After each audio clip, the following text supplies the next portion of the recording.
자, 반갑습니다. 유튜브 구독자 여러분들, 단타장인입니다. 자, 오늘 영상을 통해서는 지금 최근에 이루어지고 있는 증시 폭락으로 인해서 어떻게 지금 대처를 해야 되는지 잘 모르시겠는 분들, 지금 현재 증시가 어떤 상황이고 어떤 방식으로 전개가 될 것이며 어떤 종목과 섹터를 바라봐야 하고, 그리고 현재 물려 있어서 이도저도 못하고 있는 투자자분들은 또 어떻게 해야 되는지 오늘 영상만 시청하시면 모든 해결책을 얻어가실 수 있도록 전략과 종목 섹터까지, 그리고 물려 있으신 분들은 어떻게 대처해야 되는지까지 말씀을 드릴 테니까요. 지난 이제 상승장과 폭락장을 한 3-4차례 정도 제가 경험하면서 어떠한 부분들을 통해서 해결을 해야 하는지를 좀 말씀을 드리고, 과거 이제 코로나 폭락 때랑 좀 다른 점이 있습니다. 유사한 면과 그리고 이제 좀 다른 점이 있기 때문에 이 점을 여러분들께 좀 말씀을 드릴게요. 화면을 보면서 바로 좀 말씀을 드리겠습니다. 일단 이제 과거 코로나 때랑 비슷한 건 뭐냐면 좀 주기 자체는 좀 비슷한 주기를 띠고 있습니다. 그래서 여러분들이 한번 이제 차트를 보시게 되면 과거 이제 코로나 팬데믹 때도 2018년도부터 해가지고 증시가 계속 무너지고 있다가 19년도 말 정도 돼가지고 한 2년차 정도 접어드니까 지수가 좀 반등을 하기 시작했었어요. 그러면서 이제 주봉상 120선 근처까지 올라왔었는데 여기서 저항을 맞고 갑자기 돌발악재가 터지면서 증시가 급락을 했습니다. 그래서 약 2년 3개월에서 6개월 정도 증시 폭락을 조정장을 이제 거치고 마지막 하락이 가장 깊고 좀 쇼크성으로 떨어졌어요. 그래서 여기서 이제 반대 매매도 굉장히 많이 털려 나가고 시장에 어떻게 보면 좀 빚으로 투자하는 물량이 많이 쓸려 나갔습니다. 보통 부동산하고 다르게 주식시장은 이 신용이라고 하죠. 빚으로 투자하는 물량이 많으면 증시가 잘 못 올라갑니다. 그래서 이런 물량들을 좀 한번 털어주고 가는, 흔히 얘기해서 창조적 파괴라는 용어를 많이 쓰죠. 그래서 또 다른 상승, 더 큰 상승을 위한 창조를 불러일으키기 위한 파괴를 선행해야 한다라고 많이 얘기합니다. 그래서 창조적 파괴라는 얘기를 많이 하는데, 그래서 이제 증시 같은 경우에는 대세 상승 직전에 가장 힘들고 가장 강력하게 증시를 무너뜨리는 경향이 있어요. 그래서 코로나 팬데믹 때도 그랬던 건데, 이제 과거 코로나 팬데믹하고 지금은 좀 다른 양상이 있어요. 지금 이런 식으로 이제 쭉 이제 하락을 하다가 반등 주는 척 하면서 120선 근처에서 기술적으로 폭락한 이후에 대시세를 보여줬다. 21년 중순부터 22년 그리고 23년 중순까지 해서 1년간 폭락을 하고 그리고 나서 반등하는 척 하다가 120선 근처에서 다시 급락이 떨어지기 시작했습니다. 지금 추세상 급락을 시작했기 때문에 제가 봤을 때는 당분간 계속 떨어질 것 같고요. 뭐 어디까지 떨어질지는 잘 모르겠지만 시기상 거의 막바지에 와 있다라고 보시면 돼요. 일반적으로 이제 막바지에 와 있다라고 보는 이유는 몇 가지가 있는데, 일반적으로 증시를 하락시키는 요인은 크게 3가지가 있습니다. 이 3가지 중에 하나가 바로 불경기, 그 다음에 고금리, 그 다음에 마지막으로 전쟁입니다. 일단 기본적으로 불경기가 안 좋은 이유야 뭐 당연하겠죠. 일반적으로 경기랑 증시 사이클은 유사하게 가는 경향이 있는데 장기적으로 봤을 때 유사하게 갑니다. 근데 이제 일반적으로 주식시장은 경기보다도 어디에 더 강하게 직접적인 영향을 받냐면 바로 금리의 영향을 받아요. 그래서 저금리라든지 돈이 많이 풀리게 되면 주식시장은 화랑을 띠게 됩니다. 다시 말해서 돈이 많이 유입이 돼야 시장이 올라간다라는 거예요. 그리고 이 경기가 좋아야 그리고 이제 돈이 많이 유입될 가능성이 높아지는 거죠. 건강한 돈이 들어올 가능성이 높아지는 거예요. 근데 금리가 낮아지고 돈이 풀리면 좀 건전하지 못하다고는 좀 그런데 건강하지 못한 빚으로 투자하는 돈들이 많이 들어와요. 그래서 일반적으로 호경기에다가 저금리면은 정말 좋습니다. 근데 지금은 고금리 시기죠. 그리고 불경기예요. 그리고 일반적으로 경기가 안 좋으면 물가도 떨어지는 경향이 있어요. 사람들이 소비를 잘 안 하기 때문에. 근데 불경기인데도 불구하고 물가가 올라가는 경우가 존재합니다. 그게 바로 불경기에 전쟁까지 터졌을 때예요. 근데 최근에가 그렇죠. 러우 전쟁부터 시작해가지고 지금 중동 전쟁까지 이어지면서 전쟁이 끊임없이 계속 이루어지고 있습니다. 심지어 러우 전쟁 때는 곡물 가격을 올렸는데 지금 이 중동 전쟁 같은 경우에는 물가에 가장 큰 타격을 입히는 유가를 밀어올리고 있어요. 그러면서 이 고금리로 인해서 기준금리가 올라가면서 고금리 논란이 있었는데 이제 더 이상 기준금리는 안 올라갈 것 같다 해가지고 고금리도 마무리될 것 같다라고 했는데 고금리 문제로 증시를 최근에 또 떨어뜨렸던 요인이 바로 그렇죠. 국채 금리가 올라가면서였어요.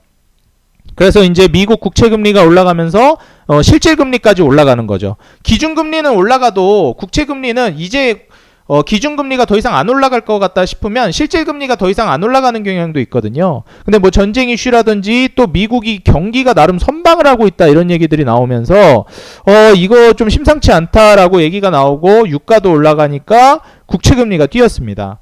근데 여러분들 아시겠지만 지금 현재 상황에서 미국이 이제 경기가 나름 선방을 하고 있다라는 게 선방을 하는 거지 좋은 게 아니에요. 그리고 미국이 버티는 상황인데 다른 나라들이 어떻겠습니까? 미국이 겨우겨우 버틸 정도면 아사리판이 나고 있는 거예요. 사실 한국은 좀 양호하다라고 볼 수 있는 거고, 여러분들 한국이 신흥국이었을 때 IMF 때 1990년대 후반 기억하시죠? 우리나라가 아직 선진국 반열에 제대로 올라서지 못했을 때 완전 무너졌었잖아요. 그런 것처럼 지금 그때 당시 90년대 후반 한국 같은 금융 지위를 갖고 있는, 아직 그렇게 막 금융적 지위에서 선진국 반열에 들지 못한 나라들은 도미노로 다 무너지지 않았습니까? 이미 무너진 지가 오래됐죠. 지금 브라질부터 해서 아르헨티나라든지 엄청나게 많이 무너지지 않았습니까? 그래서 지금 이러한 부분들 여러분들이 좀 보셔야 되겠고, 불경기는 전반적으로 다 이제 진행이 되고 있는 거라서 이 세 가지 악재가 증시를 하락시키는 요인으로서 지금 작용을 하고 있어요.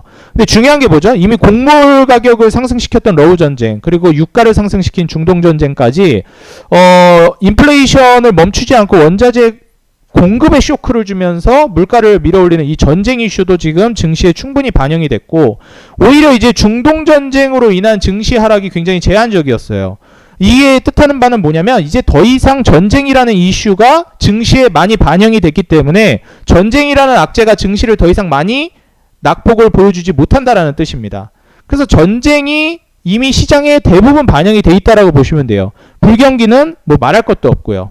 근데 이제 중요한 게 이제 고금리인데, 기준금리 상승으로 증시를 밀어내리는 게 22년 중순에서 23년이었다면 지금 최근에 이제 또 떨어뜨린 게 국채금리입니다. 그래서 이 유가 상승과 국채금리가 맞물리면서 지금의 마지막 폭락을 보여주는 것 같은데, 사실 지금의 이제 이 급락이 이때 코로나 팬데믹 때처럼 강력한 하락을 보여줄 거냐라고 묻는다면 글쎄요, 전 그거는 잘 모르겠어요. 근데 중요한 건 이번 폭락이 마지막 폭락이라는 건 알겠고, 그리고 이 폭락 이후에는 굉장히 강력한 상승이 나올 거다. 그 마지막 폭락이라고 보는 이유는 뭐냐면 증시가 강력하게 급락하는 상황에서 더 이상 나올 악재가 없다라는 거예요.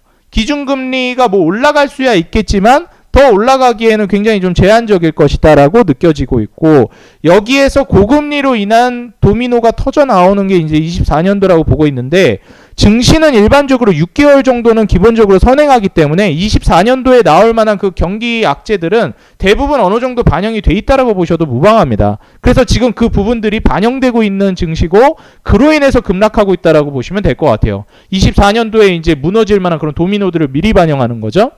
그래서 지금 현재 증시는 마지막 하락이고, 여기서 이제 그러면은 우리가 저가 매수에 나서야 된다라고 말씀을 드려요. 근데 그 전에 우리가 이제 좀 한 가지 의문점이 들죠. 아니, 단타장님 지금 저가 매수르고 나발이고 나 이미 물려가지고 못한다니까요? 종목에 다 물렸어요. 이러시는 분들 계실 겁니다. 아, 맞아요. 그래서 물린 것부터 해결을 해야 됩니다. 그래서 저는 증시가 폭락할 때 가장 먼저 하셔야 되는 게 뭐냐면 종목 교체를 제대로 하셔야 돼요. 이게 왜 중요하냐면은 지금 내가 테마라든지 실적이 저평가되어 있지 않은 고점에서 막 이제 고평가된 종목들 잘못 매수해서 물려있는 분들이 많은데, 이런 종목들을 다 정리하셔야 돼요. 시장에 올라가거나 추후에 올라갈 만한 여지가 있는 종목들이 아니면 정리를 해주셔야 한다라고 말씀을 드리고, 확신이 있는 종목이고 애초에 장기 투자를 하는 거라면 증시 무관하게 계속 모아나가시면 됩니다. 하시던 대로. 근데 내가 그게 아니고 잘못 매매해서 잘못 들어갔다 하시는 분들은 지금 좀 되돌릴 수 있는 기회예요. 왜냐면 내 종목만 빠진 게 아니라 다 빠진 거기 때문에 좋은 종목으로 지금 잘 갈아탈 수 있는 기회입니다. 일반적으로 부동산 좋아하시는 분들 아시겠지만 전반적으로 이제 집값이 떨어질 때가 바로 갈아타기 하기 굉장히 좋은 시기잖아요. 다 같이 올라갈 때는 갈아탈 수가 없어요. 내 집이 1억 올랐는데 저기는 2억, 3억 올라가기 때문에 감당이 안 됩니다. 근데 우리 집 1억 떨어질 때 저기는 막 비싼 데는 3억, 4억, 5억, 10억 떨어지기 때문에 그런 데는 이제 갈아탈 수가 있는 거죠. 그래서 오히려 갈아탔을 때 굉장히 이득을 볼 수가 있는 겁니다. 그래서 지금 증시가 폭락할 때 주식도 마찬가지예요. 종목 교체를 하셔야 돼요. 그래야 이제 제대로 종목 교체를 했을 때 증시가 반등 나올 때 지금까지 했던 손해라든지 실수들을 다 만회할 수익을 가져갈 수 있는 거예요. 그럼 어디로 이제 종목 교체를 해야 되냐? 증시가 이제 폭락 이후에 반등 줄 때 1순위로 올라갈 만한 곳으로 해야 됩니다. 그게 뭐냐면 바로 경기민감주예요. 이게 왜 그런지를 좀 말씀을 드려야 되는데 코로나 때랑 다른 측면이 바로 이런 겁니다. 코로나 팬데믹 때는 2019년도에 살짝 반등을 줬던 게 이제 전기차 섹터 그리고 이제 성장주 섹터입니다. 이게 이제 올해하고 좀 다른 점인데 이 19년도에 이때 이 전기차라든지 친환경 모멘텀 이런 것들이 이제 굉장히 부각이 됐었어요. 그리고 폭락 이후에 이런 성장주나 친환경 섹터가 굉장히 많이 올라갔습니다. 근데 이게 올라갈 수 있었던 배경엔 뭐가 있냐면은 저금리가 있었어요. 다시 말해서 여러분들이 하나 알고 가셔야 되는 게 돈이 풀리고 저금리 상황 속에서는 성장주가 많이 가요. 그리고 이제 뭐 고금리로 간다 이러면은 좀 안전자산들 있죠? 뭐 배당주라든지 아니면은 뭐 저평가 뭐 실적주 이런 애들이 잘 갑니다. 그렇기 때문에 여러분들이 이제 저금리 상황에서 이런 전기차 2차 전지 쪽이 굉장히 많이 올라갔고 그게 지금까지 유지가 됐었던 거라고 보시면 될 것 같아요. 근데 이제 이번 폭락 이후에는 완전 판이 달라질 거예요. 왜냐면 쉽게 저금리로 갈 수가 없습니다. 여러분들 아시겠지만 지금 현재 물가가 제대로 잡히지 않고 전쟁 이슈도 마무리된 게 아니기 때문에 당장 저금리는 어려워요. 저금리 카드는 이제 사용할 수가 없습니다. 왜냐면 이미 코로나 때 썼거든요. 그래서 지금은 이제 어떻게 해야 되냐면 일반적으로 경기를 살리는 정책을 우리가 이제 본다라고 했을 때 금리 정책을 먼저 얘기를 하고 그 다음에 두 번째로 재정 정책을 이야기합니다. 금리 정책은 말 그대로 돈을 푸는 거예요. 근데 이제 재정 정책은 말 그대로 이것도 좀 돈을 푸는 개념이긴 한데 금리 정책은 말 그대로 돈을 풀어서 기업들이 나서는 그리고 이제 은행들이 나서서 경기를 활성화시키는 겁니다. 근데 이제 재정 정책은 뭐냐면 국가가 나서서 하는 거예요. 정부가 나서서 이제 사업을 하는 겁니다. 그래서 이걸로 경기 활성화를 도모하는 거예요. 왜냐면 여러분들 아시겠지만 이제 금리가 높아버리게 되면은 기업들이 대출을 받아가지고 투자를 하기가 굉장히 부담스럽습니다. 왜냐면 이자를 많이 내야 돼가지고. 그래서 기업들이 지금 다 위축되어 있어요. 코로나 팬데믹 때는 기업들이 투자도 정말 많이 하고 그때 저금리를 이용해가지고 굉장히 많은 이제 도전을 하고 그랬는데 지금은 이제 뭐 벤처라든지 기업들이 투자를 하기가 굉장히 부담스러운 고금리 상황이라 지금 이걸 금리를 낮출 게 아니라면 정부가 나서야 돼요. 정부가 나서서 사업을 해야 되는데 그게 바로 인프라 정책입니다. 근데 이 인프라 정책에서 수혜를 받는 대표적인 섹터들이 다 뭐예요? 경기민감주들이에요. 그리고 굵직굵직한 중후장대 산업들. 이런 애들이 뭐겠습니까? 중후장대 산업들 대표적인 게. 그렇죠. 제가 이제 2024년도에 돈이 몰릴 만한 대표적인 테마라고 말씀드렸던 뭐 조선이라든지 자동차라든지 그리고 인프라에 해당되는 뭐가 있죠? 그렇죠. 뭐 건설기계라든지 그 다음에 뭐 철강, 그 다음에 뭐 시멘트 이런 쪽이에요. 그래서 여러분들이 이런 종목들을 좀 눈여겨보셔서 투자를 해야 된다. 그 다음에 또 뭐가 있을까요? 반도체도 있을 수 있고 화학도 있을 수 있겠죠. 이런 섹터들이 전통적으로 반도체나 화학은 불경기에 떨어졌다가 호경기가 기대되면 올라가는 전형적인 사이클 산업이거든요. 조선이나 자동차도 마찬가지지만. 근데 일반적으로 조선 같은 경우에는 사이클을 무시하고 굉장히 좀 천대받았던 게 경쟁력이 밀려서 그동안 많이 천대를 받았었죠. 근데 이제 어떻게 되죠? 중동 쪽에서도 수주를 엄청 많이 따왔고 이미 따온 수주도 굉장히 많죠. 그리고 이제 친환경 기주로 넘어가면서 LNG 추진선들이 부각되고 한국의 조선들이 수주를 많이 따오고 있는 상황입니다. 그래서 제가 10년은 보셔도 된다. 오히려 이제 장기 대세 사이클로 접어들었다라고 말씀드렸어요. 근데 최근에 증시가 무너지면서 많이 또 조정을 줬기 때문에 조선주 투자하기에 굉장히 또 좋은 시기라고 보시면 됩니다. 그리고 자동차는 범위가 넓기 때문에 여러분들 좀 뭘 해야 될지 모르실 수도 있습니다. 그래서 제가 건설기계도 찍으시면 좋다, 철강도 찍으시면 좋다, 시멘트도 좋다 다 설명을 드렸었기 때문에 반도체도 말씀드렸었고 조선은 뭐 너무 오래됐죠. 너무 많이 제가 강조드렸고 뭐 피팅 3사부터 해서 태광 성강밴드 하이로 코리아 동성화인텍 한국카본 뭐 HD 한국조선이 너무 많이 말씀드렸습니다. 근데 이제 건설기계 쪽에서 이제 오늘 보시게 되면은 주가도 이제 굉장히 많이 떨어졌어요. 그럼 여기서 이제 많은 분들이 그럴 거예요. 너무 많이 떨어졌는데 뭐 단타장이 그거 맞아요? 이러실 수 있는데 이럴 때 여러분들 잘 모아나가야 됩니다. 지금 현재 보시게 되면 현대건설기계 보시게 되면 일반적으로 건설기계의 특징을 말씀드리자면은 상반기가 성수기고 하반기가 비수기예요. 그래서 지금 하반기로 넘어가는데 증시까지 무너지죠. 비수기에다가 증시 폭락까지 겹쳤습니다. 그러니까 이제 무너지는 건데 지금 현대건설기계를 기준으로 보자면은 시총이 지금 1조도 안 됩니다. 여러분들 한번 쫙 같이 보자고요. 얼마나 이제 지금 증시 하락을 무서워하면 안 돼요. 지금 무너지는 애들이 나중에 더 크게 올라갑니다. 용수철처럼. 그래서 지금 현재 시총이 1조도 안 되는데 주가가 이제 많이 떨어졌죠. 지금 한 48,650원 정도 돼요. 여기서 이제 우리가 봐야 되는 게 뭐다? 그렇죠. 이제 실적을 한번 봐줘야 됩니다. 얘는 이제 실적이 또 같이 올라갈 수밖에 없습니다, 여러분들. 왜냐면은 컨센도 이미 다 나와 있고요. 지금 현재 실적을 보시게 되면은 순이익 기준으로 해가지고 단기 순이익으로 연간 실적을 봤을 때 21년도에 전성기를 맞이했습니다. 한 1,000억이 넘는 순이익을 냈고 22년도에 꺾이긴 했지만 1,000억이 넘는 이익이 나왔어요. 매출은 오히려 또 증가했죠. 영업이익도 증가했고 그래서 매출과 영업이익이 증가하는 모습을 22년도에도 보여줬는데 23년도에 매출이랑 영업이익 다 증가했거든요. 그러면서 건설기계 지금 순이익도 역대급으로 2,000억 가까이 나오는 모습을 보여주고 있습니다. 그럼 내년엔 줄어드냐? 내년 매출 영업이익 또 늘어요. 그리고 순이익도 또 늘고 내후년은요? 또 늘어요. 매출 영업이익 순이익 또 늘어납니다. 근데 왜 빠졌어요? 그냥 비수기라는 이유 그리고 또 뭐가 있습니까? 비수기라는 이유랑 증시 폭락. 그러면서 이제 왜 이제 건설기계가 빠지냐 하면은 지금 이유로 드는 게 뭔지 아세요, 여러분들? 건설기계 빠지는 이유로 드는 게 실적이 안 좋대. 아니 실적 안 좋은 거 이거 조금만 공부해보면 다 알아요. 원래 3, 4분기 때 실적 그렇게 좋게 안 나옵니다. 작년에도 4분기 때 적자 나왔어요, 순위. 근데 이제 그 이전에 벌어놨던 걸로 이렇게 실적을 막 1,000억을 찍는 겁니다.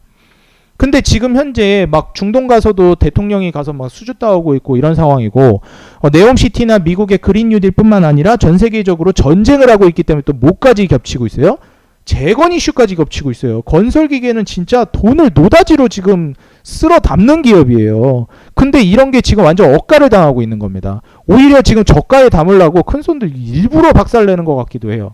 그래서 지금 주가 하락에 여러분들이 쫄면 안 되고 증시 폭락하면서 지금 건설기계가 만약에 무너지면 이거 공격적으로 담으셔야 되는 게 바로 이런 건설기계 섹터예요. 뭐 건설기계뿐만이 아니라 뭐 인프라코어나 두산바켓이나 지금 DY파워, 진성TC, 에버다임 이런 애들. 그러니까 지금 추세 깨지면서 무너지게 되면 이런 재건이나 이제 건설기계 쪽을 꼭 여러분들 공격적으로 담으셔야 되고 특히나 뭐 건설기계나 인프라코어, 두산바켓, DY파워, 진성TC 같이 뭐 에버다임도 그렇고 실적 대비 너무 저평가예요. 건설기계 제가 지금 예로 들어드리고 있는 건데 이런 종목을 이럴 때 안 찍으면 언제 찍습니까? 지금 월봉상으로도 보시게 되면 어때요?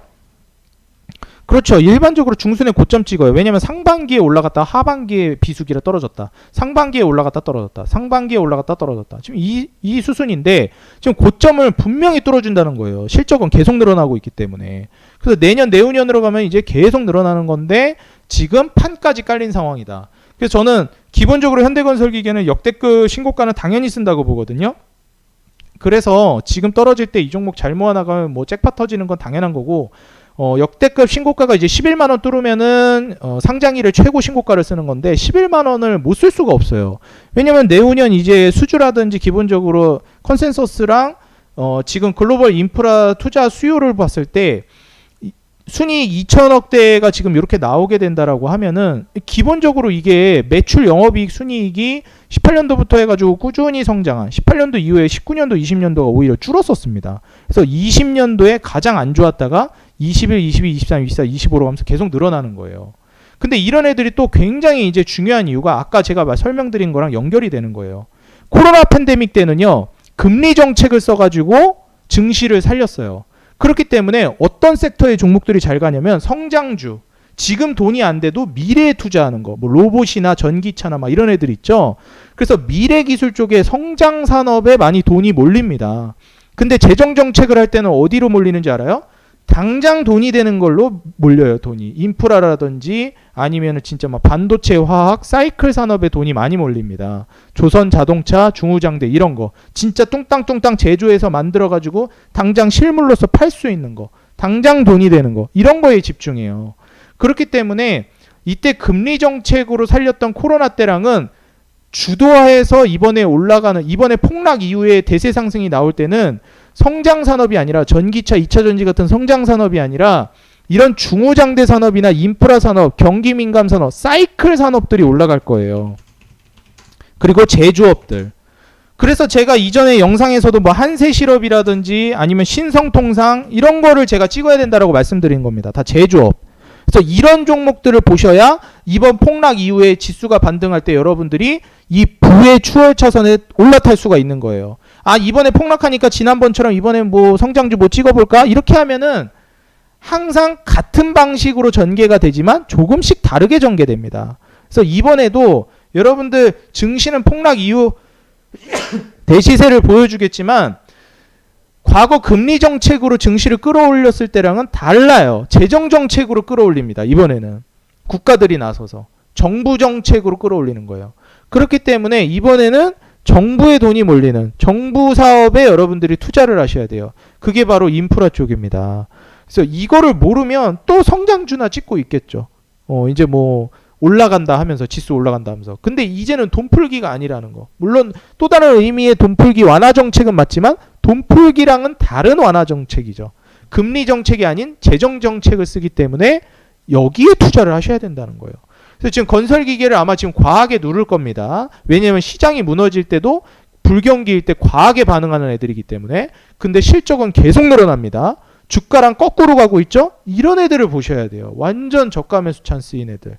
그래서 이런 헐값에 나온 애들 이제 판도 지금 현재 증시 상황이나 글로벌 판도 자체도 이 건설기계나 이런 중후장대 제조업 사이클 산업으로 돈이 몰리게끔 판이 깔렸고 그 다음에 이제 또 실적은 늘어나고 있고 주가는 역으로 이제 떨어지고 있고 이런 애들을 근데 일반 개인 투자자들은 뭐라 그래요? 야 지금 실적이 안 좋대. 그러면서 현대건설기계 이런 거 어떻게 할까? 다 투매 때리는 거예요. 다 내던집니다. 이런 거 다 주워 담아야 돼요. 근데 이거 무서워서 못 찍어요. 개인들은. 당연하지 겁나니까. 근데 공포에 사야 되는 거예요. 이런 게 대표적인 그런 상황인 겁니다. 근데 아마 95% 이상의 개인 투자자분들이 이거 못 담으실 거예요. 그래서 제가 이건 하나의 예시를 들어드린 거거든요. 현대건설기계는. 이런 쪽으로 여러분들이 눈여겨보셔야 된다는 걸 말씀드리니까 남들이 겁나서 못 찍을 건데 여러분들은 찍으셔야 돼요. 그래야 부자 됩니다. 그래서 남들과 다르게 가야 된다는 걸 다시 한번 말씀드리고 남들 다 똑같이 가서는 절대 부자가 못 되고 여러분들이 추월하지도 못한다는 걸 명심하시기 바라겠고 오늘 말씀드린 이 대박 영상 도움이 됐을 거라고 생각이 됩니다. 이거 무조건 돈 되는 영상입니다. 좋아요랑 응원 댓글 눌러주시고 이런 돈 되는 섹터랑 종목들을 투자해야 된다는 거 잊지 마시고 남들과 다르게 남들을 앞서가는 투자 그리고 통찰력 있는 저의 시야를 오늘 여러분들 걸로 만드셔가지고 투자를 이어가서 돈 버시기 바라겠습니다. 저는 다음 영상에서 훨씬 더 돈 되는 내용 그리고 알짜배기 영상으로 준비해서 찾아뵐 테니까요. 여러분들 오늘 영상 좋아요와 응원 댓글 꼭 달아주시기 바라겠습니다. 전 요새 기분이 너무 좋아요. 우리 구독자 여러분들 대박 내서 돈 벌어줄 생각에 너무 기분이 좋아. 판이 깔렸어요. 곧 있으면 이제 증시 폭락 끝나고 이게 마지막이에요. 여러분들 끄트머리에 와 있습니다. 누구나 다 알 수 있겠지만 그 이유 설명드렸죠. 이제 여러분들 새로운 폭등장이 올 때는 신흥부자들이 생겨날 겁니다. 저랑 같이 또 신흥부자 돼봅시다. 여러분들 기회 단타장인과 함께 잡아보자고요. 저는 다음 영상에서 다시 인사드리겠습니다. 감사합니다. 부자 됩시다.